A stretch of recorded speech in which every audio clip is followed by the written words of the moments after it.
तर मनोज जरांगेंच्या आंदोलनासाठी मराठा बांधव पुण्यातून तयारीनिशी मुंबईकडे रवाना झालेत। राशन आणि भाजीपाला टेम्पोमधून घेऊन आंदोलक रवाना झालेले आहेत। कुठूनही घुसणार पण मुंबईतच दिसणार अशा मराठा बांधवांकडून घोषणा देण्यात आल्या।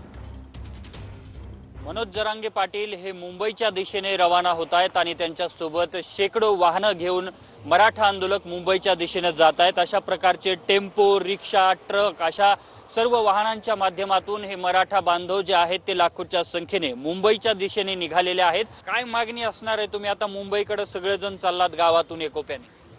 आमची मागणी हीच आहे। आता कुणबी आम्ही आहोत, ऑलरेडी आमच्या नोंदी पण मिळालेल्या आहेत आणि आमचे प्रमाणपत्र इश्यू झालेले आहेत। पण आता राहिलेले जे बांधव आहेत आम्ही सर्व कुणबीच आहेत। ह्यातले काही तालुक्यातले रेकॉर्ड काही गावाचं आहे, काही जळालेलं आहे। ह्यांच्यासाठीच आम्हाला ते प्रयत्न करायचे आहेत आणि दादावर पूर्ण विश्वास आहे आम्हाला आणि ते आम्हाला मिळून देतील। सरकारचं असं म्हणणं आहे की जे 58 लाख मराठा बांधवांची प्रमाणपत्र नोंदी सापडल्या त्यांना तर आम्ही प्रमाणपत्र दिले, मात्र सरसकट देऊ शकत नाही, कायद्यात बसत नाही। नाही, त्यांना पण ते पण कुणबीच आहेत ना, त्यांचं पण व्यवसाय शेतीच आहे ना, बरोबर आहे की नाही? मग त्यांना पण भेटायला पाहिजे ना, सरसकट दिलं पाहिजे। सरसकट दिलं पाहिजे। राजपत्र दिलं आम्हाला, मग काऊन नाही दिलं आम्हाला? 3 वर्ष आम्ही तुम्हाला चान्स दिलं, जोपर्यंत आम्हाला आरक्षण भेटणार नाही, आदेशच आहे जरांगे पाटलाचा, तोपर्यंत आम्ही मुंबई सोडणार नाही। कॅमेरामन विशालचं मी अशोक काळकुटे, TV9 मराठी मंचर, पुणे।